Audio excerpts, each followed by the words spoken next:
Welcome to Grounds for Conversations. I'm Amber Noble. It's difficult to find common ground when we focus on things we disagree about. But if we take a step back, we realize that we all have things to learn. Grounds for Conversations is a podcast where we dive into a conversation about Scripture, looking at the story in its entirety. This is for the believer, the questioner, the invested, and the searching. I invite you to join the conversation. Also, at the end of this podcast, stick around for an extra shot, a conversation where we discuss everything about nothing.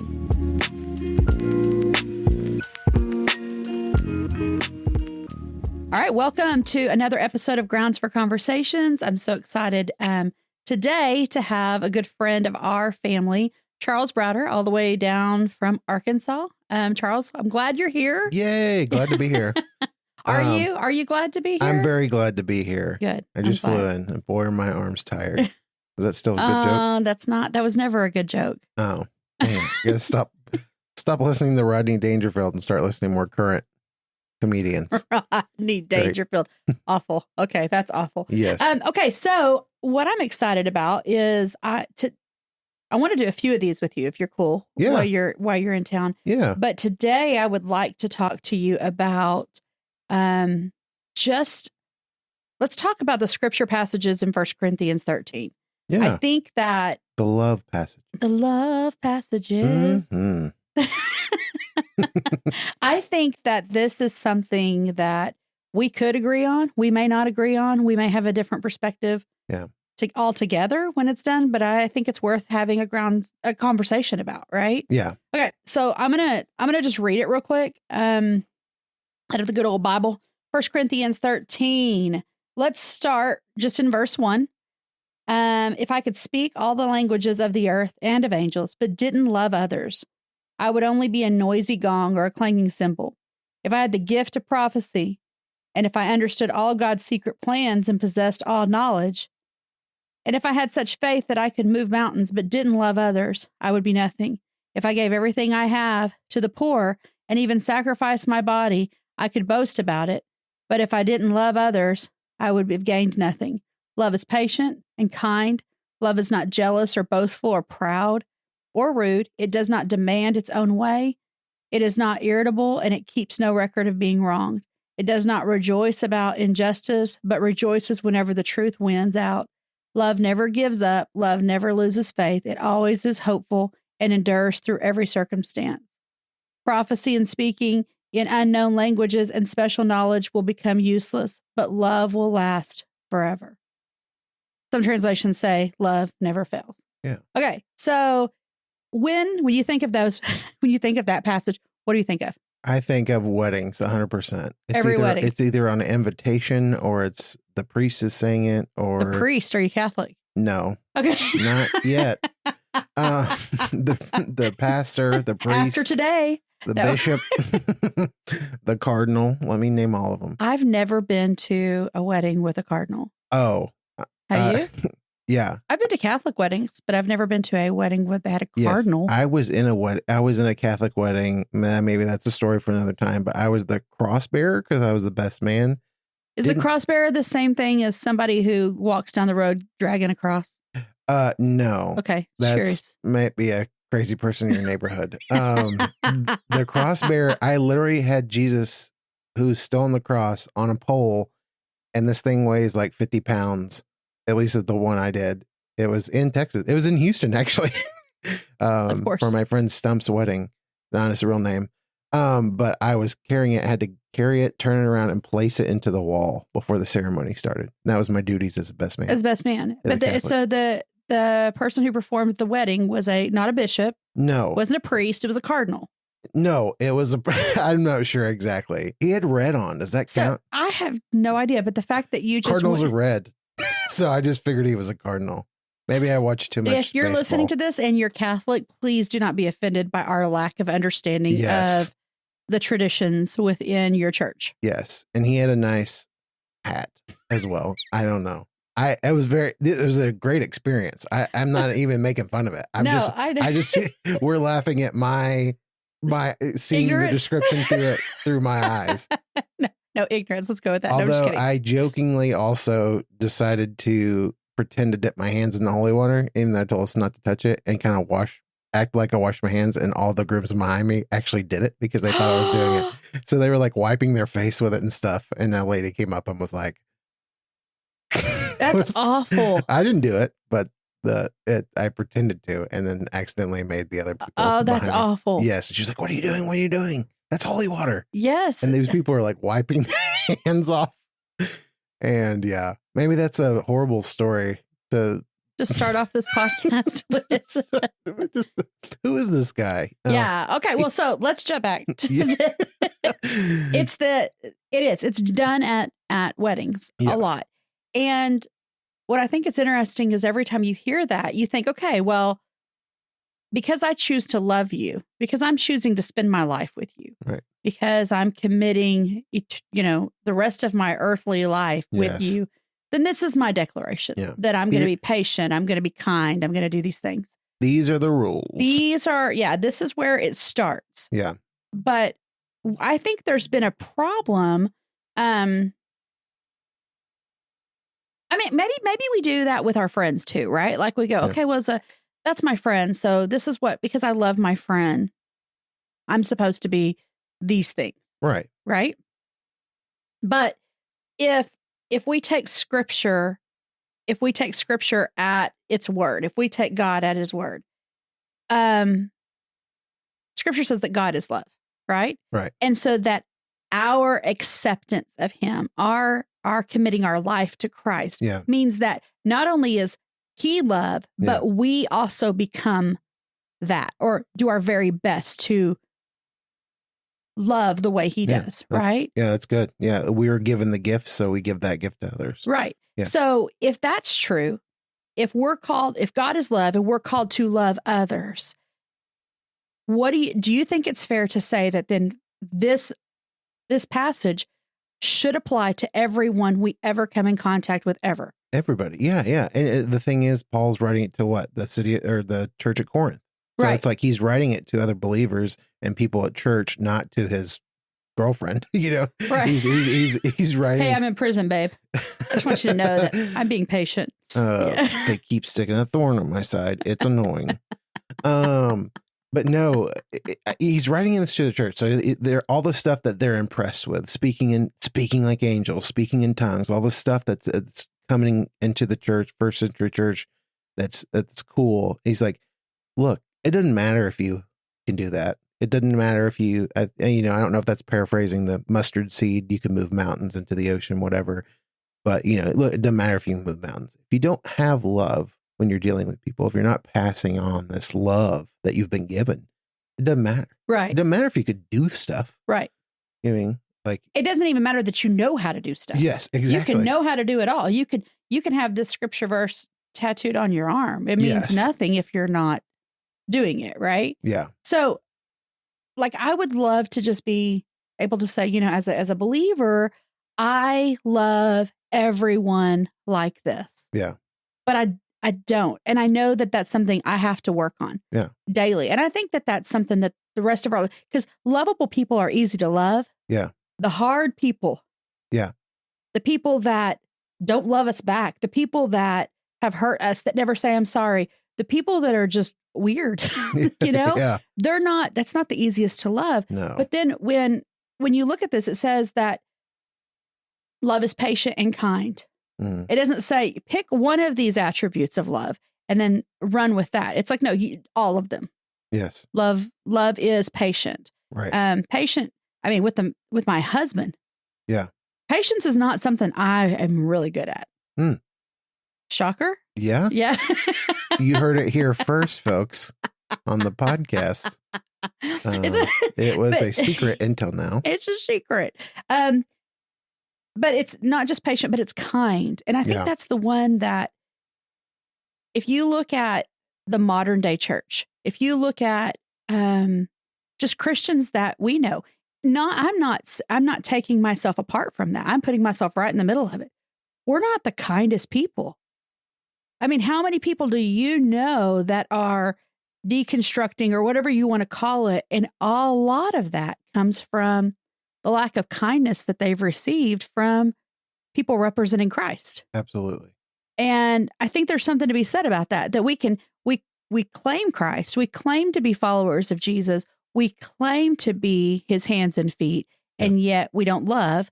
And if we do love, we should also be not just patient, but we need to be kind. Yeah.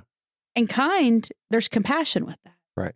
So that means when we come across people who are different than us, people whose sin is different than our sin, our judgment rod doesn't come out. We don't start beating people down because they've not acquired this knowledge that we think we've acquired. Right.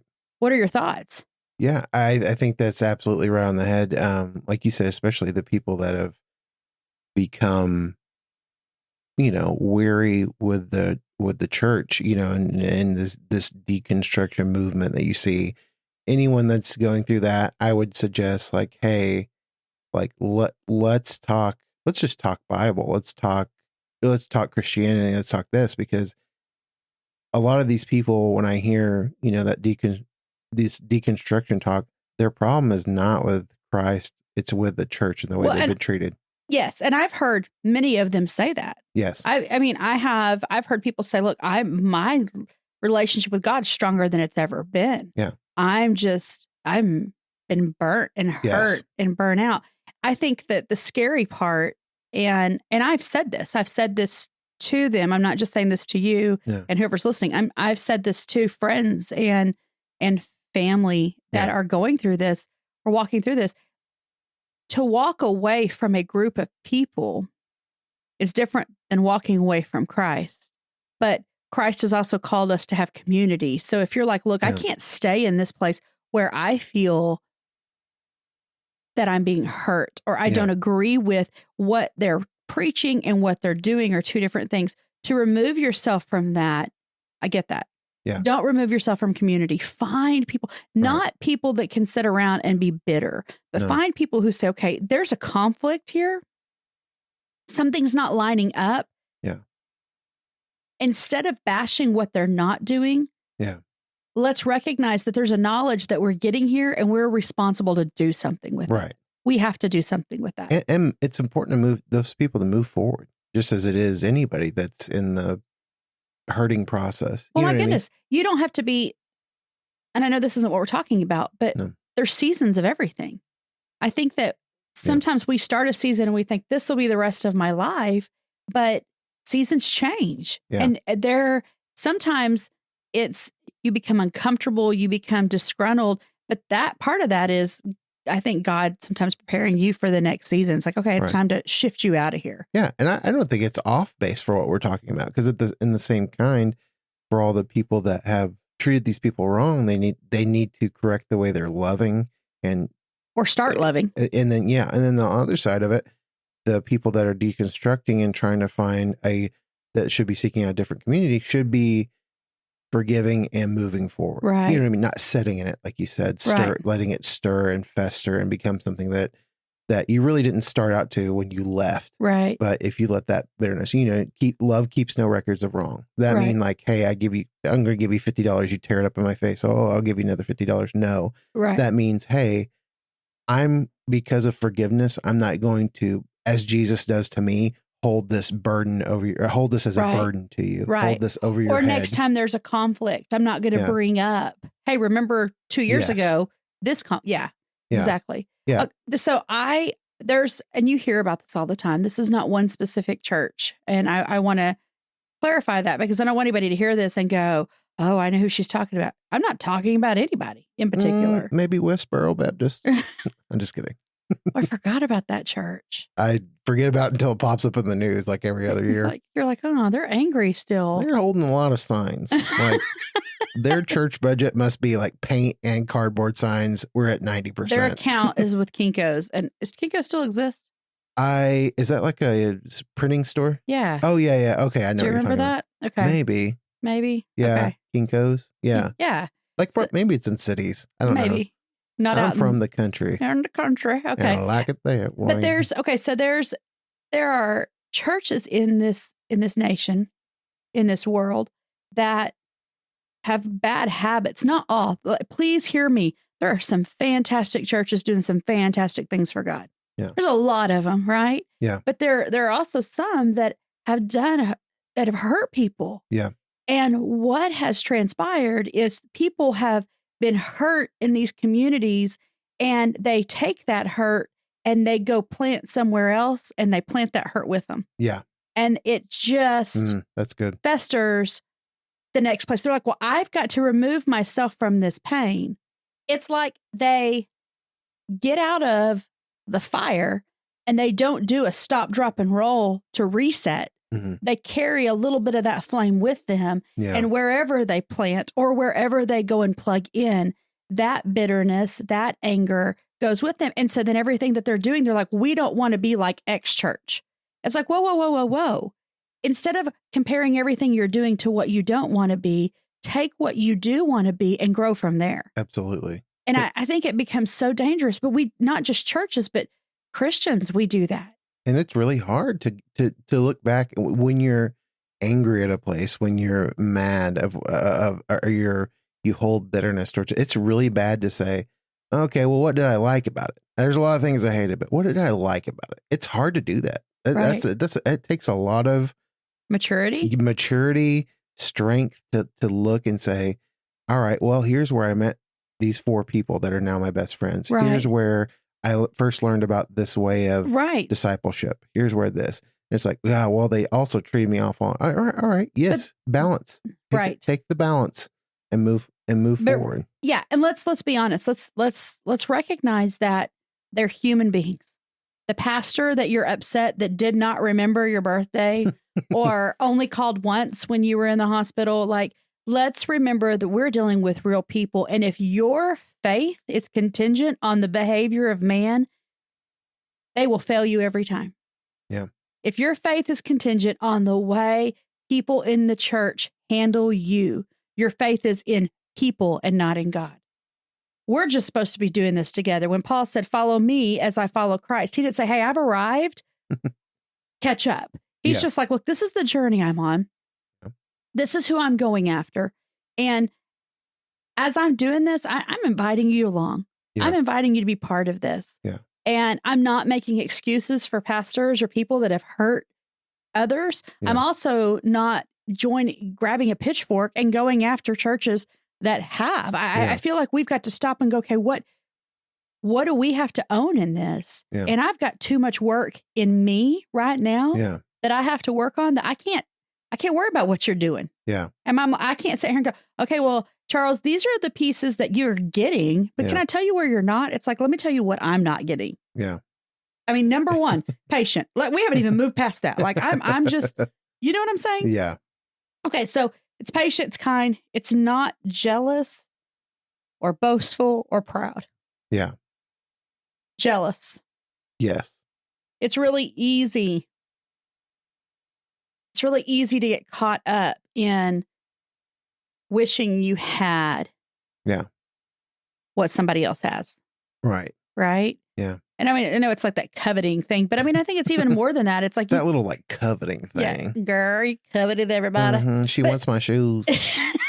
I don't know what girls covet. I don't know. Shoes. I don't know that that's the thing. I don't know. Maybe. But I think, okay, so let's take monetary things out of it. You've got people that have been praying for healing for years. Yeah. For years. And they come across somebody who hasn't even been as strong in their faith, and they get an instant healing, and they're like, whoa, hold on. So there's a jealousy there, right? And or boastful. Like, and I think that there's a fine line between talking about the goodness of what God has done and being boastful. Yeah. And I think what that fine line is, and you correct me if you think I'm wrong, because I would love to know your opinion. It becomes boastful when it becomes about you and not about everything God did. Yeah. Do you know what I'm saying? Yeah. Oh, absolutely. Like that's, we're given instruction throughout the whole New Testament how to pray. Don't stand on the corners and pray. It talks boasting. Don't tell a lot of people that you're fasting. Oh, I can't have that burger. I'm fasting. Can I be honest? Anybody I have ever known that's fasting never says it that nicely. Yeah. Like there's like a level of anger that comes out of their voice.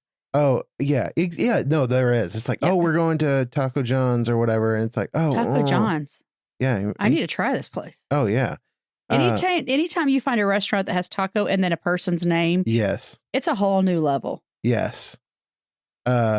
Yeah, but yeah, somebody will be like, "Oh, let's go to Chili's or whatever." Nobody ever says that anymore, but it's like that, and they'll be, "Oh, do they have like nuts and berries?" I'm kind of on the Daniel fast, or what? Like, no place has nuts and berries, son. Well, like, in the greater Houston area, there's places that's what they specialize in bowls of granola. You mean it's a park? They're in a park. They're eating the trees and grass. Is what they're doing. Sure. It's not a real place. It's real, but yeah. Anyway, but okay, so Barry John's.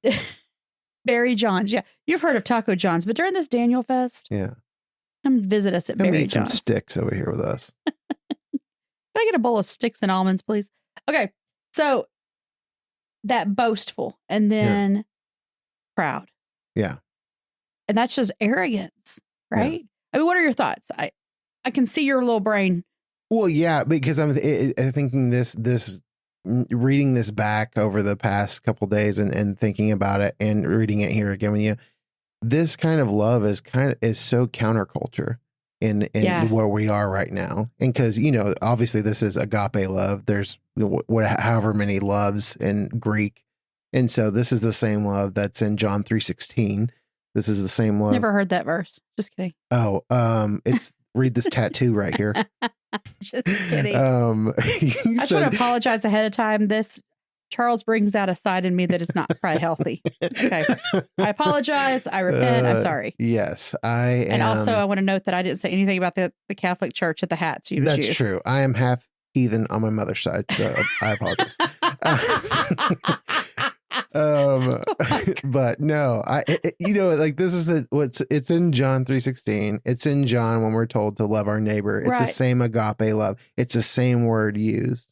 So in that context, it's like, okay, this is counterculture because everything else I wrote, I trying to write notes and think like we're all about like every TikTok video, anything kind of self-help is about self-awareness, self-esteem, self-acceptance, self-image, self-realization. It's self. And it's all this culture right now. It's like, hey, here's all the things that start with self.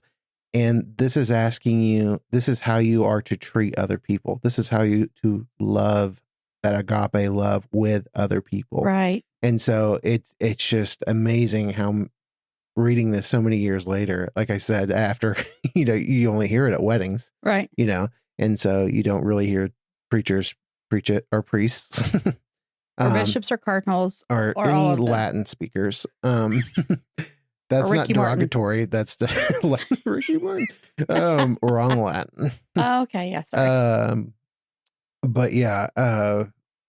Anyway, so to think about it in that context and be like, wow, here's a set of verses showing us like what that true love for other people, Christ's love for the church, for the world, how we are to treat the next person that we see. Right. No matter, like you said earlier, if they're a best friend, our wife, our spouse, husband, whatever, how we are to treat them. Okay, so let's talk about that. We could go through every little detail of this verse, and quite honestly, we don't have the time to do that. Like that Sure. could be like 12 podcasts, right? Yeah. But it's easy. It's easy for me with Phil because he is my best friend. He is my husband. He is my soulmate. He's all those things. Yes.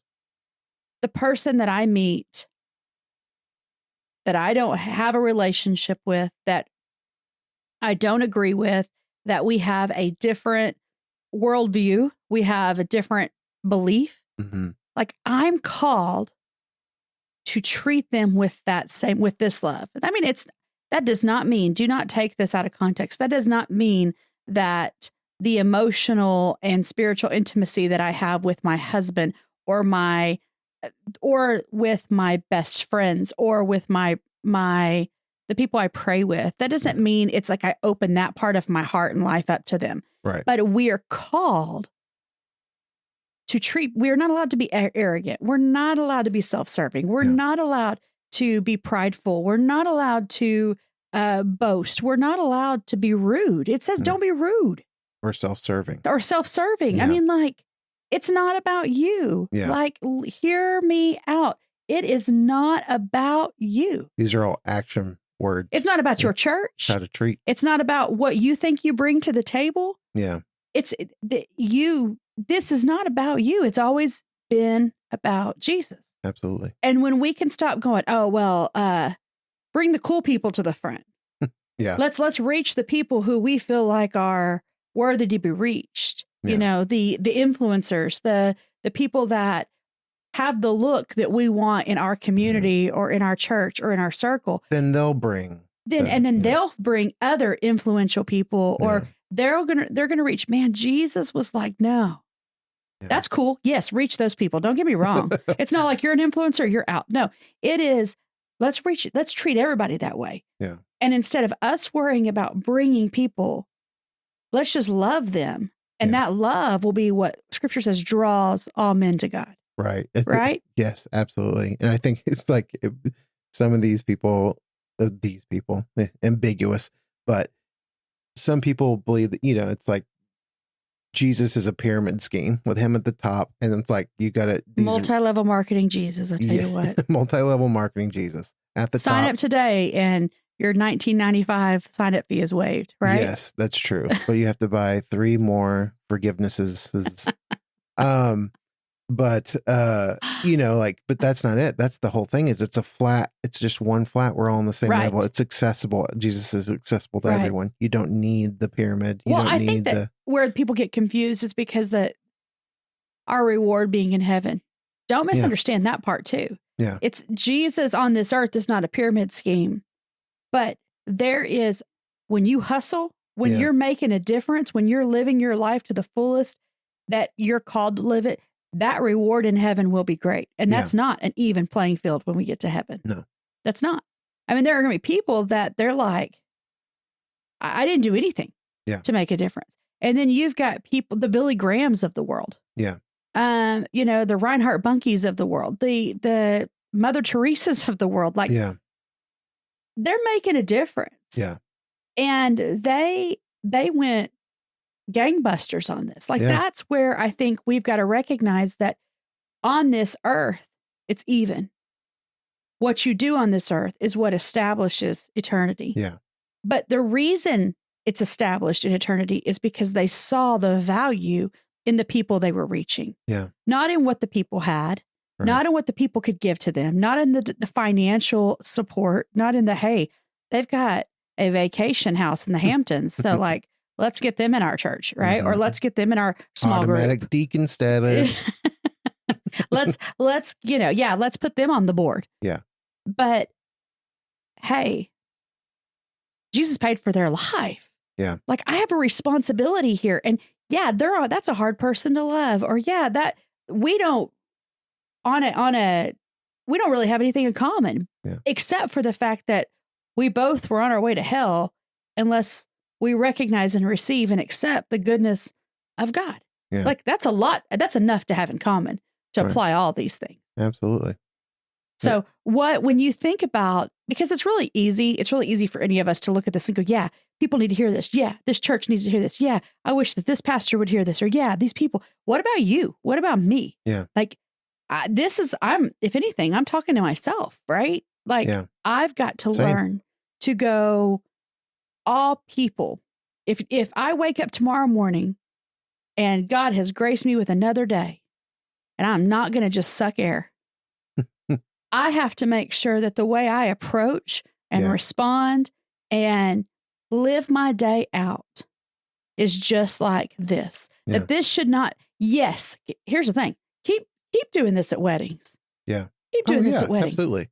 But also live that at the cubicle at your office. Yeah. Live that at the grocery store. Live that on the sidelines of that Pee Wee football team. Yeah. You know? Which, if you've never seen. Mm-mm. Oh, yeah, because you don't have kids. I'm going to tell you something. No. That's why. Pee Wee. Because of sports. It's smart. Okay, so there's this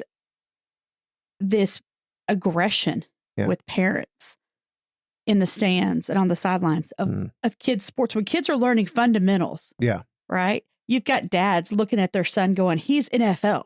No, he's still wearing Bob the Builder underwear. Like, he's not an FL dad. Like, he's picking his nose. His helmet's on backwards. That's why he can't see. Like, this is, Yeah. And I just think it's funny that we have this idea that we have this race, is that the competition is that we have a competition. Because a race, when we're racing, we're running against other people. Yeah. Our race is just against ourselves. Yeah. That today, my competition is not you. Today, my competition was me yesterday. Yeah. And I have to better myself. And I've got to look at what God is asking me to do and say, hold up.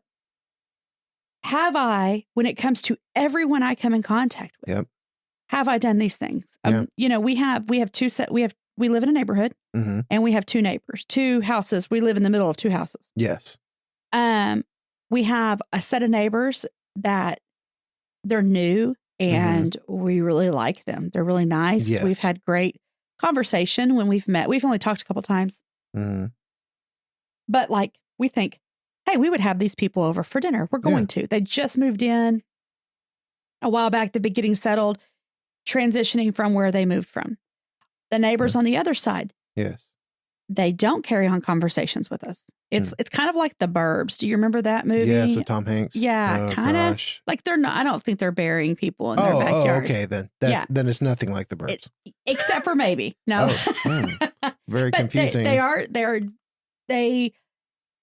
I'm sure they're wonderful people. I'm not judging them. They just don't. Carrying on a conversation with us is not something that they desire. It is harder to love, have that agape love. Absolutely with them. When the other neighbors, we made a pie, took it over, they want the recipe. Yeah. They want to get together. Yeah. Well, who doesn't want a recipe for pie? Seriously. Yeah. That is the test of friendship. But then when you have the other people that they don't reciprocate, they get upset that you even engage with them. That's hard. But the reality is, I don't get to go, okay, well, who's going to get the best of me? Yeah. If I'm a follower of Christ, they both should get absolutely the best of me. And I think you said it, but they don't reciprocate. Right. I think these verses are how we get rid of the buts. Like, I love you, but. Right. I love you, that's but this. So good. I love you, but you're not, they don't reciprocate. I love my neighbor, but they don't talk to us. I love my sister, but she's crazy. You know what I mean? Like, she's wearing a jacket that makes her hug herself. Yes, exactly. Which is a lot of jackets these days. Keep buying large, people. But I think that's what exactly you said. Like, this is exactly what these verses are for, is how we cut out the buts after the I love you, because we are a people of buts. I love you, but this. Yeah. And we've also got to determine within ourselves, people don't have to earn our love. Yes. Earn our trust, totally different. Yeah, absolutely. Earn a space in the intimate parts of our life. Yeah. Totally different. Yes. But our love and our forgiveness is not earned. Right. It should be. We didn't earn it. Bingo. Yeah. We didn't. And we couldn't. Mm-hmm. So why do we hold people to a standard that we can't meet? Right. We got to remember that. Very good. We got to remember that. Yeah. I think this is good. I would love to I'm looking forward to some other conversations. Yeah. With me you. too. And I'll mention less Catholic stuff. I noticed you threw in Mother Teresa as a person at the end, so I love her. Gain our Catholic people back. I think Mother Teresa was an incredible woman. Yeah. No, I think she was too. But thank you for putting it in there to outdo my mistake is what I meant. Thank you guys so much for joining us, and stick around for that extra shot. Thank you, Charles, for being here. Yeah, glad to be here on your podcast. I'm Amber Noble, and you've been listening to Grounds for Conversations. To ensure you don't miss our next podcast, make sure you subscribe, rate, and review. Don't forget to hang around for an extra shot.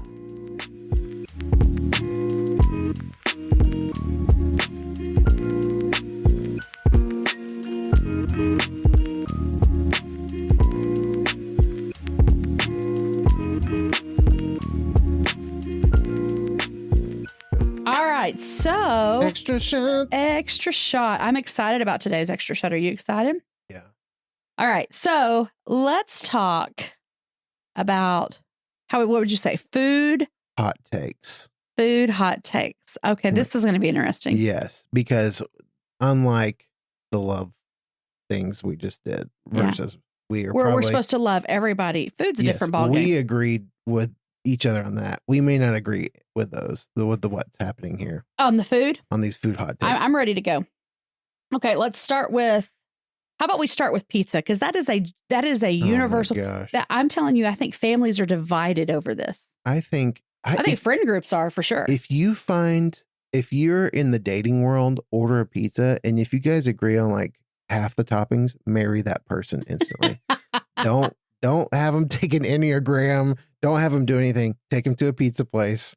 I think that, okay, I think there's several things you should do when you're dating. Yes. The pizza thing's brilliant. Yes. Order ribs and watch how a person eats ribs. Oh my gosh.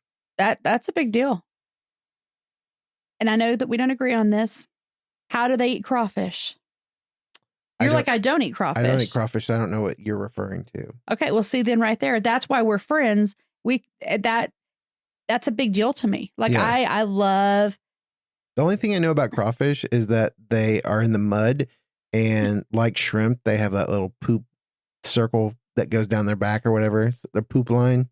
And so I'm like, nope, not anything. I can see their poop, Okay. Is that Fair. okay? Is it okay to talk about poop and the extra shot? It's okay to talk about it. Okay. So shrimp pizza. Poop. Pizza. Yes. What kind of pizza? When you order pizza? I gotta have I can't have thin crust. I don't know if that's what you're referring to, but I can't. I gotta have actual. You know why? Because if you get a thin crust, when you're eating the pizza, it's like, it's okay. But then you get to the crust piece and you're like, this crust is awful. Yeah. It's like communion crackers. It is. It's so thin. Yeah, you're right. It's disgusting. It's like, is somebody going to pass grape juice? Like, are we going to? I'm like, I'm not in Italy. I don't need a baked flatbread, crispy No, I cracker. love baked flatbread. Thin crust is not even that. It's cardboard bread. Yes, it is cardboard. That is a good analogy. Cardboard bread. It's not even an analogy. It tastes like cardboard. It's awful. It's a literal translation. I'm a big believer, like, I love Houston. I love Houston. Love Houston.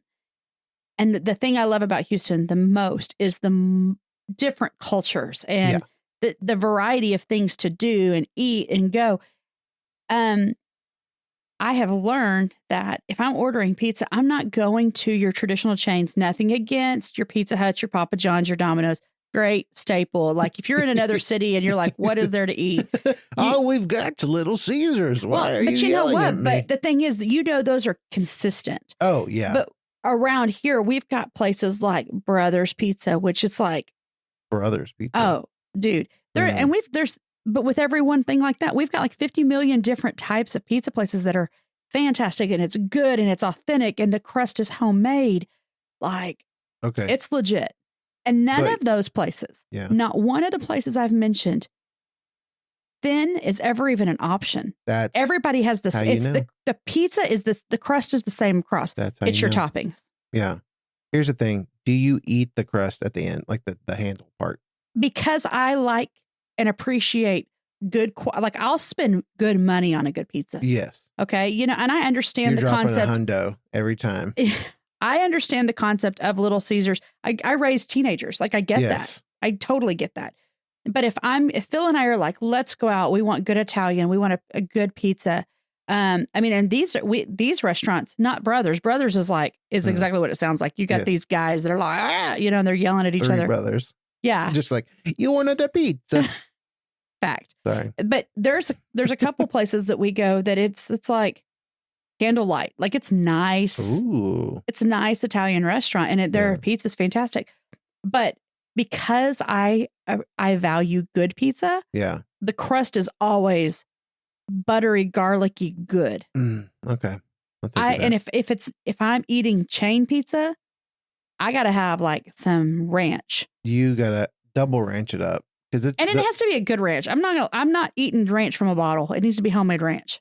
Okay. Like there's a lot of like the ranch that they have at restaurants is not bottled ranch that they make their own. They make it homemade. You're good. Like, keep the valley hidden. We don't care about it. Yeah. Bring me some homemade ranch. The valley hidden. Yeah.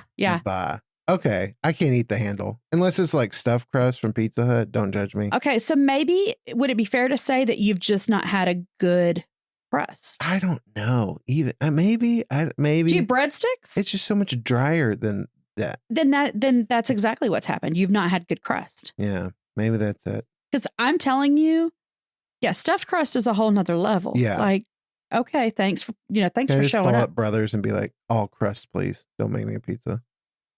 Let me just tell you, their toppings are fresh. I mean, that's just so good. Okay. What else? What about a food take? Okay. Potato chips. I like them when they're a little bit stale. Like I like them after they've been set in a day. I'll even leave a little bit of hole in the bag just so they get a little bit stale and they're just crispier and crunchier. That may make me a crazy person. People may shut this podcast off right now. Okay, so not my proudest thing to admit, but we're here. If we open a bag of potato chips, yeah, I don't really give them a giant sigh tells me exactly what I need to know. I don't really give them a chance to get stale. If the bag's open, we eat them. The bag, one and done.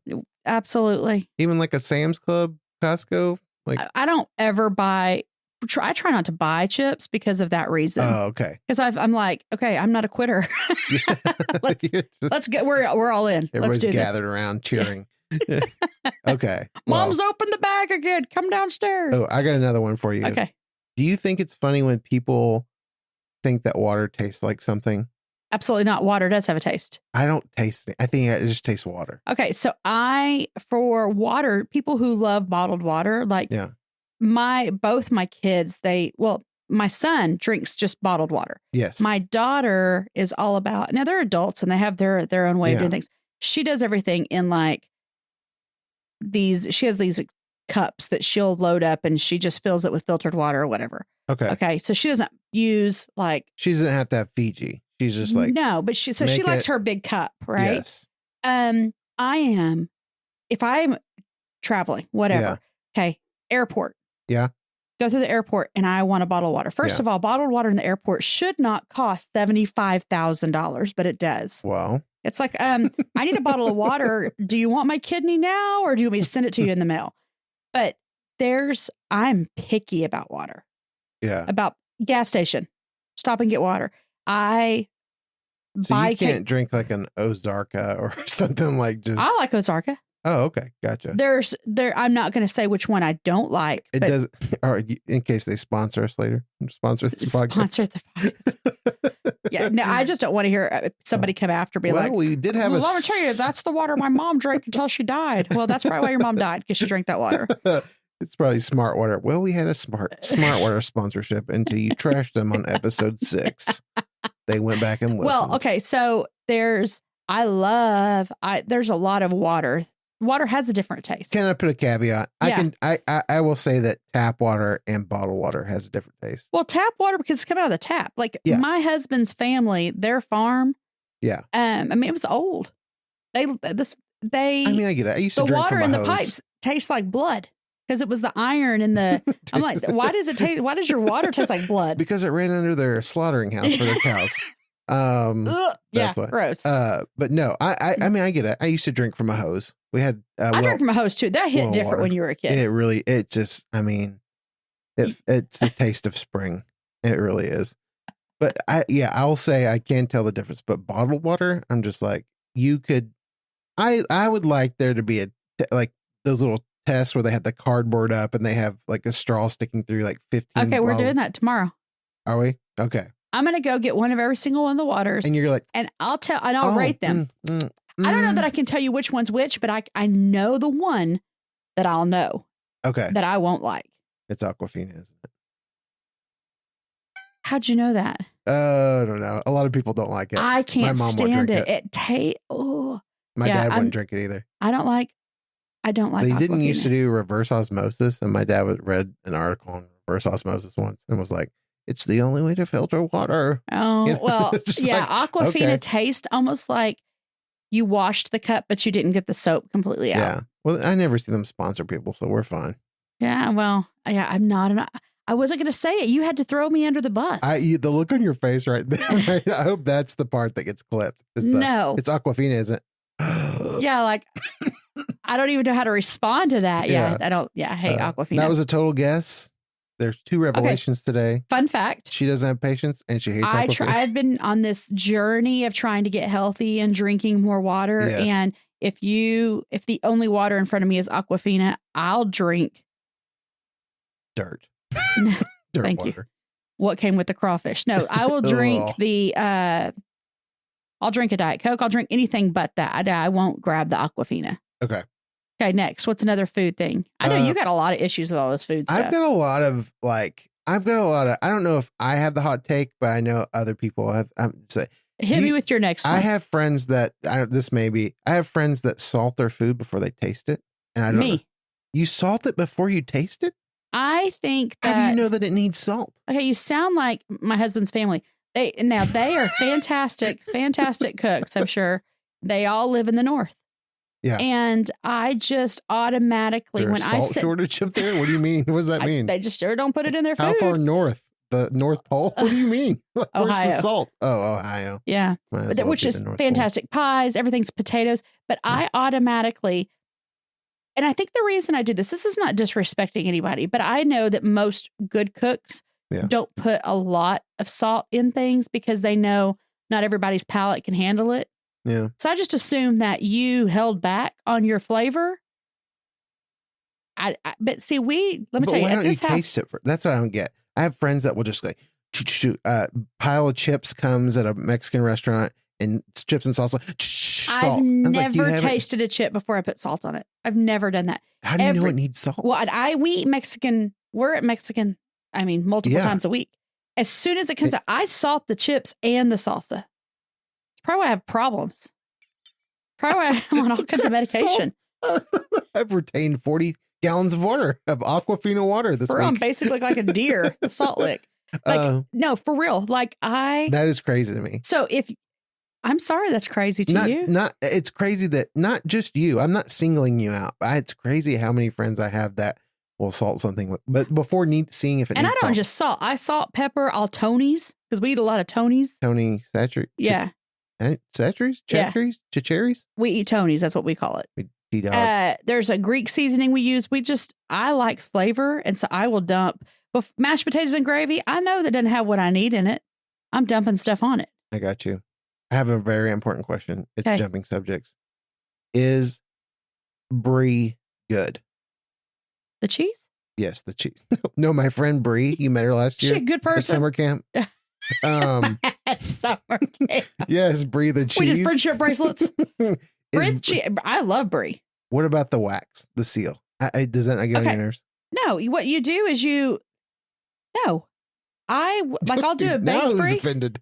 I'm not offended. Your eyebrows are, no. No, you cut part of the side off. I bake it. So I'll put it in like phyllo dough or whatever. Yeah. And that's the only way I've had it is it's been cooked and it's there and I have to take a chip and carve out a piece, but it's like a big piece of wax, right? Isn't that wax?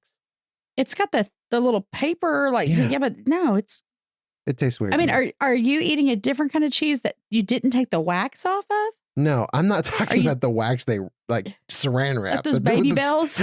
I leave the sticker and everything on it. It's got to say $8.99 on it, and I'll just cut a piece. Doesn't matter. I'm a purist. No, the stuff on the outside of the brie, I mean, you cut some of it off, wax. But if you don't get all of it off, it's not going to kill you. It's not bad. It's not going to kill me. It just affects the texture and taste of me. I think that's why I don't like brie is such a soft cheese. It just, when you cook it, it just melts. Okay. Maybe that's it. It just doesn't taste good to me. Okay. Well, maybe you've just had bad brie. You've said that about pizza handles. Okay. Well, so we're pizza handles. What a weird thing to call it. So I guess we know what we're doing tomorrow. We're going to be doing all the tasting the water, getting good pizza, bacon brie. All right. Tomorrow is just a guy's grocery no stale chips. I'm not going to, you open the bag. We're not sticking around to find out what happens. I've already hit a bag of stale chips in your house. You haven't found it yet. Well, I have a dog and the dog will find them. All right. Next food. Here's the thing. What's your hang up with Pop-Tarts? They're the flat pizza of the breakfast world. They taste like cardboard. What? I don't know. I think you said this never happened to you, but like I just remember going on like retreats, like little retreats or these like weekend retreats for church or something like that. And I don't know if it's fast, cheap, easy, but it's just like here's like 15 boxes of Pop-Tarts, y'all. That's your breakfast today. Or the last day of camping. First of all, instead of cooking like eggs and sausage and stuff, the last day of camping, sometimes people will be like, oh, I know we were responsible for breakfast, but we want Pop-Tarts. I've been in student ministry for 23 years, full time. Yeah. I have never, ever, ever served Pop-Tarts at breakfast. God bless you. But that does not mean that when we've had retreats and stuff that like we would have breakfast, but we would also have like honey buns, Pop-Tarts, and fruit and stuff like that as option for the picky kid that's like, I don't eat eggs and bacon. The pickiest of the least picky kid should be picky enough to not want a Pop-Tart. No, I know kids that love, okay, you're going to think this is awful. If it has to do with Pop-Tarts, then yes, I will. I had there, and this was an earlier season of my life when I was young and poor, as opposed to old and poor. No, I would toast a Pop-Tart and then I would put a little bit of butter on it. Okay, and that's what I would eat that. Okay, that's still disgusting. Probably what blows my mind is they make those Pop-Tarts without the frosting, like. Yeah, you're a communist if you're eating a Pop-Tart without a frosting. True. Like maybe if you gave me a Pop-Tart, the most I would do is lick the icing off like a. You can't lick the icing. It's like plastic. There's no lick. It's not like a cupcake. You don't have licking skills that I do then because don't ever say that again. That's disgusting. You're right. That wasn't a compliment. I'm sorry. Yes. bragging about the wrong who can get things. the icing off the Pop-Tart. Yeah, no, I'm like a cat. I have a sandpaper tongue. That's disgusting. That's disgusting. Okay, so no, change subject. No more Pop-Tarts. Okay, so Pop-Tarts. About cats. I hate cats. Okay, what about fast food? What is your favorite? Ooh. Okay, let's be honest. Fast food is not good for anybody. It's horrible. It's not good for anybody. Yes. But it's kind of like, okay, this is the worst kind of food. Let's all just put it on the table. There's different levels. Like there's the fast food, like the McDonald's. Mm-hmm. Then there's the fast food that's like the Chipotle. I don't. That's considered fast food. You can get it like it's fast. Yeah, I guess. There's a place around here. It's called Kava, and it's like Greek, which you don't like Greek food, but it's Greek. It's like if Chipotle was Greek. Like a tzatziki's or something? No, Kava's the best thing I've ever had. Oh, okay. It's my favorite. It's my favorite. Your favorite fast food? It's my favorite, just anything. If you're like, what do you want to eat? Unless we're going to go to dinner, or for pizza. Yeah. I love Kava because I love the bowls and stuff. It's good, but it's like a Chipotle and you go through and they're like, whatever. So that's, by the way, thank you for saying Chipotle, right? How do you say it wrong?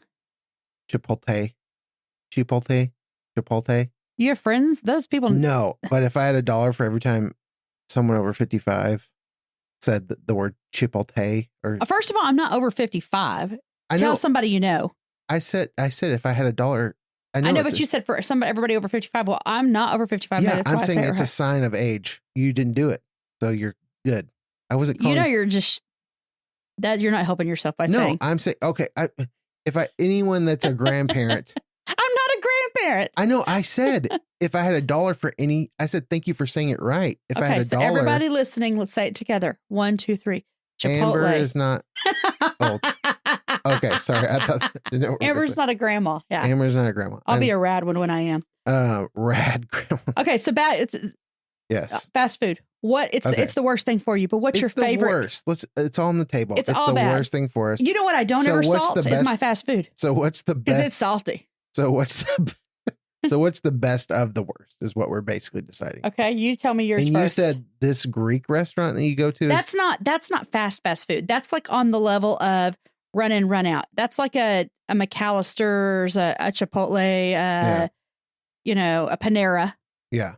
To me, that's fast food, but it's not fast food. Yeah. I'm a Taco Bell fan because it's just, you know what you're getting. Do you know what you're getting? Yes. You think you know what you're getting. Yeah, you're getting a mystery, and that's what I like. And they come out with the same thing, like every Now, when they brought back their Mexican pizza, I was a little excited. That's the thing that's what's cool about it is they'll every 4 months it's a new product, but it's just wrapped different. It's the same thing. Oh, it's a Mexican pizza. Yeah, we unrolled a burrito and serve it to you flat. Yeah, and we think it's the greatest thing ever. It's different. Hey, here's a grilled cheese burrito. Oh, what'd you do? We put the cheese on the outside and grilled it. Oh, okay. Here's a Doritos Locos taco. What do we do? We took chips and put it into a taco. Well, okay. They sell cheese roll-ups for $1. It's just cheese and tortilla. They roll it up. People buy it. They run out sometimes because I try to buy it. And they're like, we're out of that. I'm like, you're out of tortillas and cheese? That's literally all a cheese roll-up is. So when I was in high school, oh yeah, Taco Bell had these things called an anchorito. Enchilada. It was an enchilada. It had enchilada sauce, and then it had little black olives on the top. It was my favorite. That sounds. I hate olives, so I love them. Okay, so what's your favorite? What's my favorite? Yeah, favorite worst fast food. Like my favorite fast food. Yes. Yikes! I probably should have thought about this. Popeye's chicken. Not gonna lie. Dang it. I like a good Popeyes. That is a good one. Dadgummit. Fried chicken is one of my favorite things in the world. Those biscuits? Those biscuits hit. You could have. And their red beans and rice is pretty decent. Those biscuits probably are the best, like fast biscuit. You know what I mean? Like just. Do you know that you can get, if you get Popeyes, if you get like the family, whatever, and you get leftover biscuits, if you will like put some butter on them and put them in your air fryer to heat back up, it's like they just came out of the oven. That's amazing. Yeah. Did you know if you dropped. Follow me for more amazing food tips. If you dropped one Popeye's biscuit in a jar of water, there would be no water left. It would just. Because that's how my mouth feels when I pop one in. Maybe I shouldn't pop the whole biscuit in, but. Yeah. Bites. It's okay. You follow can take me bites. For more tips of what not to do. See? All right. So what other fast food? So you like Taco Bell. You don't like Burger King. I don't like Burger King. I would say too, I'm not a big fan of like KFC or Dairy Queen, places like that. I don't know. Dairy Queen should only be open for blizzards. That's true. Their blizzards are really good. Yeah. We can't come to work. It's blizzard weather. No, we start blizzards, idiot. Get in here, John. Oh, sorry. I misunderstood. Nobody interviewed me correctly. Okay, so, yeah, no. Now, here we have the fast food chain of the gods in Texas is Whataburger. Oh, okay. Whataburger's pretty good. Whataburger is starting to come into other places, but Arkansas, no. I mean. It can come anywhere it wants to. It can move it, but it is a Texas chain. Yeah, no, I'm saying like they're it's like Buc-ee's. That is a Texas thing. And I know they're putting them other places, but they're putting them other places. They are, but it's a Texas. I've thing. never wanted to live in a store before I went to Buc-ee's.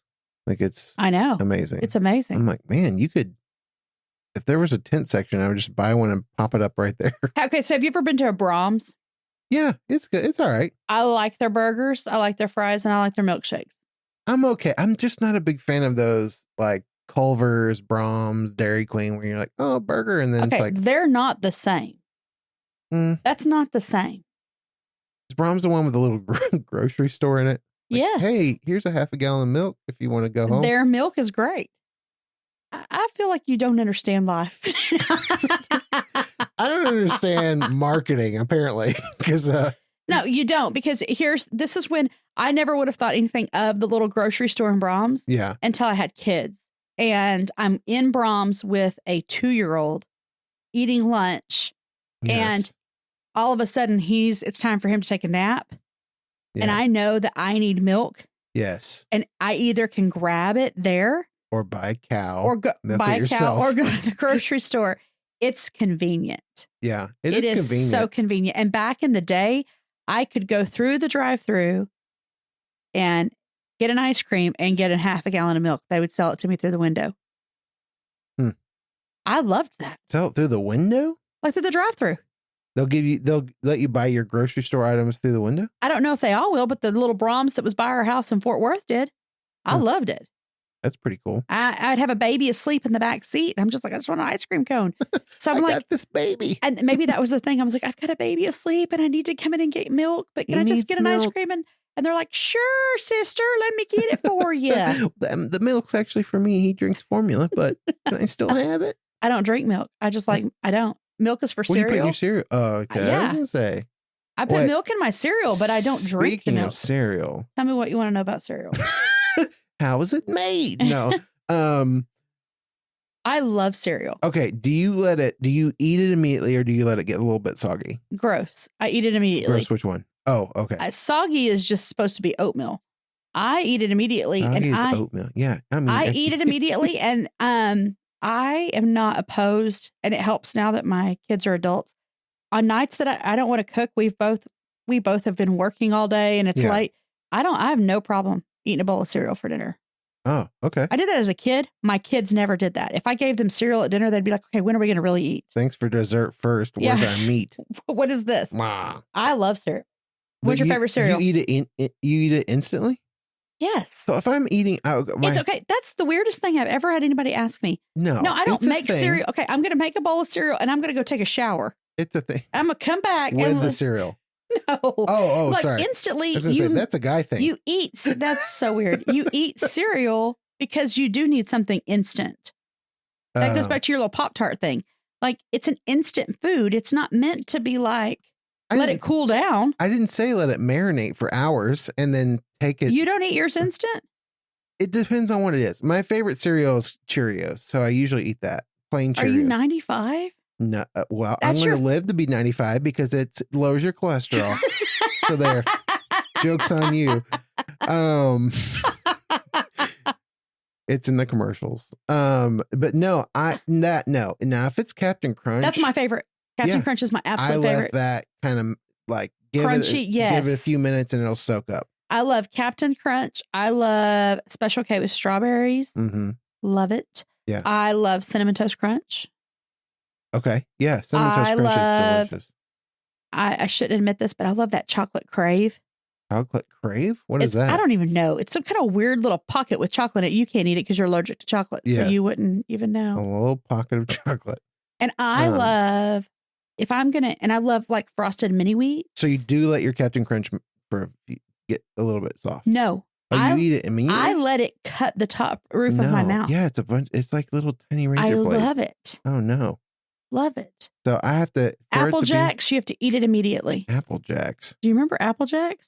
Yeah, they're like Cheerios that taste like apples, right? They don't. That's the thing. They don't taste anything like apples. Oh, okay. But I love them. Yeah.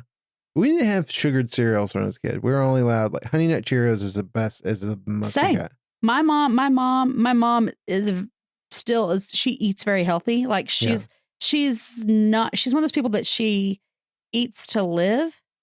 But like baked chicken and steamed vegetables, I'm like, ooh, calm down, you know? Yeah. So she would buy, and it was also because it was cheaper, she would buy maybe Frosted Flakes, but most of the time it was just corn flakes. Yeah. Honey Nut Cheerios and grape nuts was what we had growing up. Okay. But when I went to my grandma's house, and then as I think we got older, my mom got tired of fighting us. We would have things like... You just fought in the kitchen every morning? No. Spoons out, people. We would beg. We'd be in the grocery store. Please, can we have, like Cocoa Puffs or, please, oh, please, oh, please, oh, please. Yeah, oh, or please. honeycomb. Remember those honeycombs? Yeah, those are good. See, I have to let those anything sharp and like. I think the yellow, yellow brown. Like if it's yellow, like a Captain Crunch, or yellow, like a honeycomb. I love the crunch. I love that. I like the crunch, but not as much as... I won't eat a sandwich if it doesn't have a crunch. Like I have to put lettuce or chips or something on my sandwich. It has to have that crunch. Okay. Maybe you're just a texture person, like a crunchy texture. I guarantee I won't eat cereal if it gets too soggy.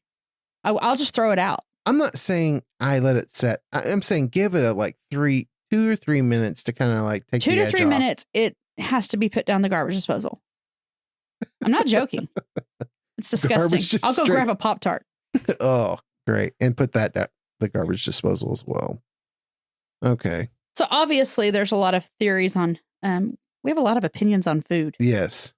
I mean, these are food hot takes. This is the extra shot this week. Well, okay, last question, Okay. and then we'll close this out. French fries. What do you dip them in?